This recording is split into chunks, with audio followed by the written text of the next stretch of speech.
এই জন্য খালি টয়লেট ধরে ওনার। হ্যাঁ,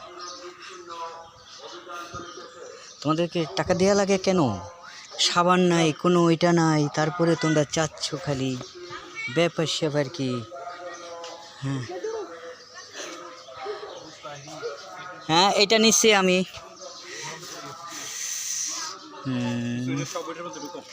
ঢুকবে না, আমি সব নিচ্ছি। তুমি ভিতরে ঘুরবে না? সময় আছে তো, আসো। ও, কোনটার ভিতরে? এটার ভিতরে ঢুকবা? এই যে একটা দেখছো কি সুন্দর।